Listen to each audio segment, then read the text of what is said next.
예, 안녕하세요. 김우철의 회사입니다. 예, 반갑습니다. 원포인트에게, 장안의 화제가 되고 있는 원포인트에게 오늘은 유효이자율법에 대해서 한번 말씀드릴게요. 요거는 이제 뭐 아시는 분들도 있고 모르시는 분들도 있는데 좀 많은 분들이 좀 요거 한번 얘기 좀 해달라 라고 저한테 좀 개인적으로 요청이 좀 이렇게 들어와가지고 제가 말씀드립니다. 뭐 모르시는 분들 내지는 별로 관심이 없으신 분들은 뭐 안 들으셔도 되고요. 예, 그런데 뭐 이게 뭐 종종 나옵니다. 종종 나오고 예 하니까 한번 들어보세요. 별로 어려운 거 아니니까요. 우리 회사채라는 게 있습니다. 회사채.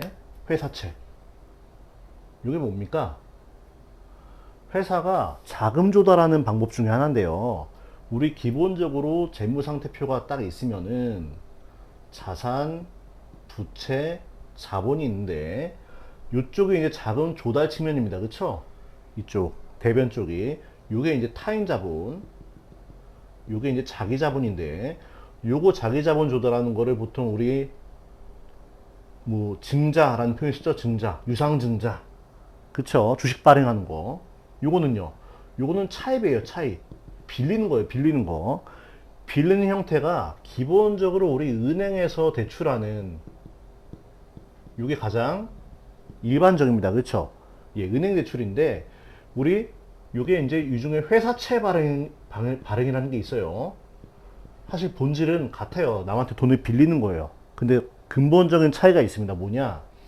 은행 대출은 회사와 은행 간의 당사자 간의 계약이에요. 회사채 발행은요. 요것도 회사가 요 회사채를 발행하면 그걸 인수하는 당사자하고 계약이에요. 계약인데 근본적으로 요 회사채는 형태가 유가증권, 즉 뭐예요? 증권 형태이기 때문에 유통이 가능하다. 유통이. 그래서 회사는 변함이 없지만 픽스가 돼 있지만 요 회사채를 인수한 회사는 바뀔 수가 있다는 거예요. 유통이 된다는 거죠. 예. 그런 차이가 있습니다. 아무튼 이러한 회사가 자금 조달 목적으로 회사채를 발행해요. 즉 요거는 부채가 증가한다는 얘기죠. 요게. 예. 부채가 증가하면서 현금이 들어오는 자산이 들어오는 예, 그러한 거래입니다. 이러한 거래에 있어서 이제 유효이자율법 이런 게 나오거든요. 예, 제가 한번 차분하게 말씀 한번 드릴게요. 예, 뭐냐 이게 도대체. 제가 여기 조건을 좀 써놨죠. 예, 액면가액 100억짜리 100원이라고 좀 웃기니까 그렇죠. 100억짜리 액면 이자율 10%, 즉 100억에 대해서 10% 이자를 준다. 매년 말.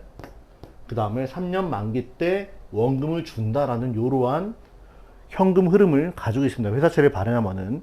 즉 회사는 이때 액면 발행을 딱 하면은 돈이 100이 들어오고요.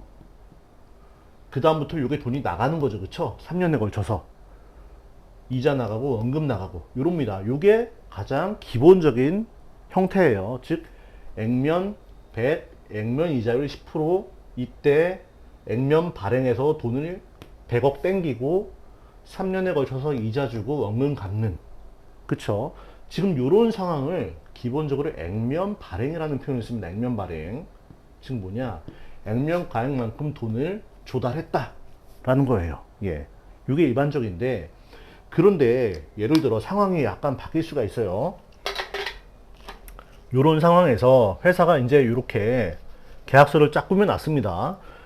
그랬더니 그 사이에 요즘처럼 이자율이 막 급등을 해가지고 실제 시장에서는 형성되는 이자율이 예를 들어 12%로 뛰었다. 즉, 이 회사는 한 100억 조달하려면은 원래는 한 이자 한 10% 주면은 조달이 됐었는데 이렇게 딱 세팅하고 나서 실제로 발행하려고 했더니 그 한 몇 주 사이에 이자율이 요즘에 금리가 뛰어서 실제로 이 정도의 이자 비용을 부담해야지 자금을 조달할 수 있는 이러한 상황이 발생할 수 있다는 거예요. 즉 액면 이자율은 10%지만 실제 시장에서 통용되는 이자율은 12%일 경우에 이런 상황이 왕왕 일어납니다. 왜냐? 이 이자율은요 데일리로 바뀌거든요. 데일리로 계속 바뀌어요. 반면에 얘는 계약서상의 금리이기 때문에 딱 찍어 놓는 거예요. 그리고 그 시차에 의해서 이자율의 변동이 발생할 수 있어요. 즉 요건 무슨 얘기냐, 우리 회사는 원래는 한 10% 정도 이자 부담해서 100억 땡기려고 그랬는데 시장 상황이 바뀌어서 100억 땡기려면 우리 한 12% 정도 수익을 보장해 줘야 돼, 투자자한테. 이런 상황인 거죠. 그럼 투자자들은 현재 시장에서 이 정도의 수익을 받을 수 있는데 여기에 투자할까요, 안 할까요? 할 이유가 없죠, 그렇죠? 예, 뭐 굳이 왜 우리가 손해보고 투자를 해? 그 회사는 어떻게 해요? 이렇게 지금 찍어놨는데. 회사가 선택할 수 있는 방법은 하나가 있어요. 요렇게 우리가 이자하고 원금 주지만 실제로 돈을 우리가 100을 안 받고 이를테면 90만 받을게. 그러면은 투자자들이 이건 한번 생각해 볼 수 있죠. 예, 내가 90 빌려주고 나중에 100 받는 거니까 90하고 100 차이인 10이 새로운 이자 상승을 가져올 수 있는 거잖아요. 그렇죠? 원래 받는 이거 외에 추가로 뭔가 이자를 더 받는 거니까 이거 생각해 볼 수 있다는 거죠. 그렇죠? 예, 이러한 경우에 그런 회사는 원래 이게 액면 이자율이 10%고 시장 이자율이 10%라면은 그냥 100으로 우리 액면 발행하면 됐는데 12%가 올랐을 때는 얼마에 우리가 발행해야 되니? 요거를 어떻게 구하느냐? 요거를 현재 가치로 구하는 거예요. 현재 가치로. 현재 가치 어떻게 구해요? 요 현금 흐름 얘를 현재 가치로 쭉쭉 당기는 거죠. 몇 프로로? 12%로. 즉 요거 나누기 1.12 나누기 1.12의 제곱 110 나누기 1.12의 3승 해서 요거를 다 더하면은 이게 현재 가치인데 이게 회사채 발행가액과 같다. 공정가치다 이게. 이게 현재가치 개념이에요. 그렇죠? 그럼 요거 계산 한번 해볼까요? 해볼게요. 제가 10 나누기 1.12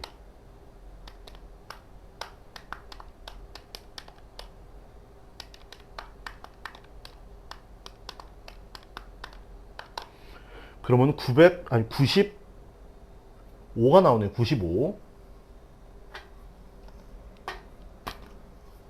그랬더니 이게 95가 나와요. 즉 뭐냐?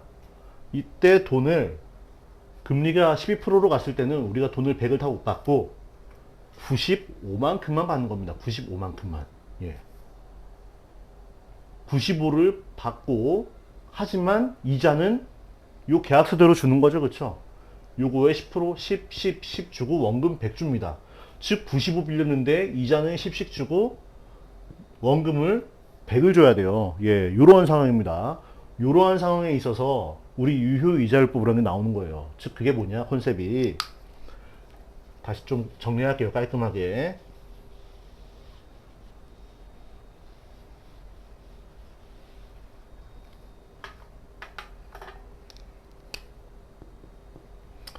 돈을 95를 받았어요.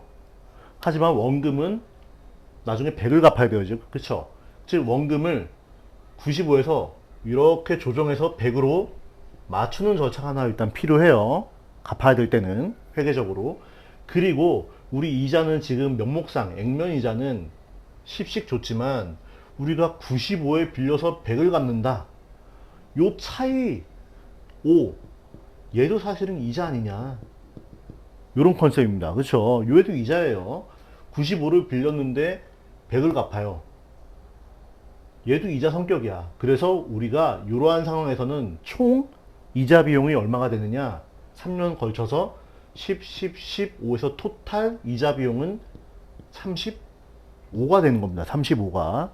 그 다음 원금은 95에서 점차로 증가시켜서 100을 맞춰주는 이러한 두 가지 목표를 달성시켜줘야 되는 거예요. 요게 바로 유효이자율법인데 어떻게 하느냐? 이렇게 합니다. 95를 애초에 빌린 거예요. 그쵸? 95를 빌렸고 이때 이자를 현금은 10만 주지만 사실 실질 이자는 얼마냐? 요거의 12%가 실질 이자라는 겁니다. 요거 빌렸으니까 요거에 대해서 이자를 줘야 되죠. 그쵸? 요 95는 어떻게 나온 거예요? 12%로 할인해서 나온 거니까. 그쵸? 예. 요거에 12%를 곱하면 이자 비용이 되는 겁니다. 즉 95 곱하기 12% 하면은 소수점 버리고 11만큼이 이자 비용이 된다는 거예요. 12 이자가 아니고 요거는 그냥 현금 흐름일 뿐이지 실질 이자는 10일이다. 즉 이게 유효한 이자다. 그래서 유효 이자율법이라는 거예요. 이게 10일이에요. 10일. 그런데 이자는 실제 10이기 때문에 요 1만큼 차액은 뭐예요? 이자를 지금 받는 게 아니고 언제 받아요? 막판에 이때 주는 거잖아요. 원금을 100으로 갚으니까. 그쵸? 즉 요 1만큼 차이를 원본에 가산을 하는 거예요. 그러면은 실제 차입한 게 95가 아니고 이때는 96이 되겠죠. 이때는 95였지만 요거 이자 실제 11인데 10만큼만 받았고 1은 여기다가 묻어놨다가 나중에 준다. 그 원금이 96이 됐어요. 그럼 요때 이자 비용은 어떻게 계산될까? 새로운 원금 여기다가 곱하기 12%를 해야 되겠죠. 그쵸? 예. 그러면은 96 곱하기 얘는 12 정도, 약 12 정도가 됩니다. 이때 새로운 이자는 12예요. 12. 그쵸? 하지만 실제 들어오는 거는 현금 10이고 2는 뭐다? 나중에 원금에 묻어서 준다. 이런 거죠. 즉 차이 2만큼이 원금에 다시 얹어지는 겁니다. 그럼 여기서 2가 더 얹어지면은 새로운 원금이 이 시점에서는 98이 원금이 될 거예요. 원금이. 그쵸? 그럼 요때 이자 비용은 또 다시 여기다가 12%를 곱하게 되겠죠? 98 곱하기 0.12 약 12. 얘도 약 12. 이때 이자도 12다. 10이다. 그러면은 얘하고 얘 차이 2가 얹어져서 요거의 원금이 이제 비로소 100이 되겠죠. 일치하죠? 예. 100이 일치가 되고 이자 비용은 11, 12, 12에서 토탈 35 인식이 됐죠. 예. 요게 바로 유효이자율법이에요. 그래서 한번 따져보면은 처음에 돈을 95 빌렸는데 이때 이자가 11이다. 그 다음에 1 가산돼서 원금이 96이 됐고 이자가 12다. 2 가산돼서 원금이 98 됐고 이자가 12다. 즉 원금 대비 이자 요게 다 12%가 완성이 되는 거죠. 요게 합리적이죠. 그렇죠? 원금 대비 이자가 일정하잖아요. 예. 요런 거를 유효 이자율법이라고 합니다. 그래서 얘를 기본적으로 수험서 보면요. 삼각표라는 걸 그려요. 삼각표. 그게 요거를 좀 매트릭스 표를 그린 건데 요런 식으로 그리게 되죠.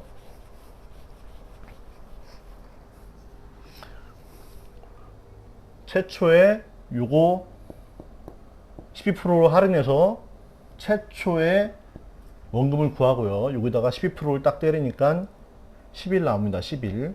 요게 이제 유효 이자라는 거예요. 유효 이자. 그 다음에 액면 이자는 10이고 요 차이를 우리는 상각액이라고 한다. 1. 그러면 요거 1을 여기다 더해줘요. 우리는 요게 100이 되는 게 목표예요. 100이 되는 게. 요 원금이. 그쵸? 그 다음 96에다가 또 여기 유효이자율 12%고 액면이자는 10%니까 12% 곱하면은 12가 되고 액면이자는 10 그대로고 차의 삼각 2 얘를 가산해서 98 여기다가 12 곱하면은 몇이 아까 몇이었죠? 예, 12 소수점 무시하고 12 비로소 100이 딱 되는 그쵸? 그래서 유효이자를 다 합치면은 얘가 35 액면이자는 30 상각액은 5 그래서 최종 원금 상환액은 이렇게 된다. 요게 이제 삼각표라는 거죠. 유효이자율법에 의한.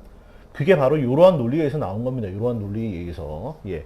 그 저도 옛날에 공부할 때는 무작정 요 표를 외우는 건가? 이러면서 이해가 안 됐는데 사실은 이러한 재무관리적인 측면, 즉 현재 가치로 일단은 공정가액을 구하고 그 공정가액에 따른 액면 이자가 아닌 실제적인 유효한 이자, effective rate, 즉 12%를 곱해서 각각의 이자 비용을 합리적으로 딱딱 구하는.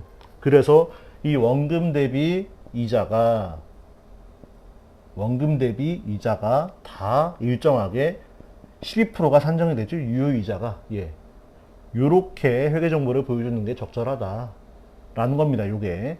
그래서 요 액면 이자율보다 시장 이자율이 높을 경우에는 회사가 투자자에게 액면 이자율만 부담해 주는 게 아니고 요거를 부담해 줘야 되기 때문에 좀 더 싸게 발행을 하는 거죠. 그쵸? 싸게 발행을 해야지 이자를 요 차이 5만큼 더 줘서 유효이자 12%만큼 이자를 주게 되겠죠. 예. 그렇기 때문에 이런 경우는 할인 발행이 일어나고요. 반대로 액면이자가 10%인데 시장에서는 형성되는 이자율이 8%다. 그러면 이때는 회사가 갑이 되는 거예요. 야, 우리가 더 많이 주네. 그러면은 우리 100보다 더 높게 받아. 이를테면 뭐 105에 발행해. 그래도 발행이 됩니다.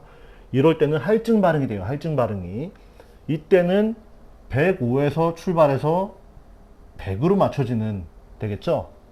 즉 점점 감소가 되고요. 액면 이자보다 유효이자가 더 작게 될 거예요. 그래서 오늘은 제가 유효이자율법 중에서 이제 할인 발행을 예를 들었고요. 뭐 이게 좀 부족하면 다음 시간에 제가 할증 발행 이거 한번 더 해볼게요. 할증 발행. 예, 할증 발행 더 한번 해보겠습니다. 아무튼 요게 유효이자율법이다. 유효이자율법이다. 예, 이렇게 알면 되겠습니다. 그래서 오늘 원포인트에게 유효이자율법 할인 발행에 대해서 제가 여러분께 강의를 했습니다. 예, 경청 감사합니다.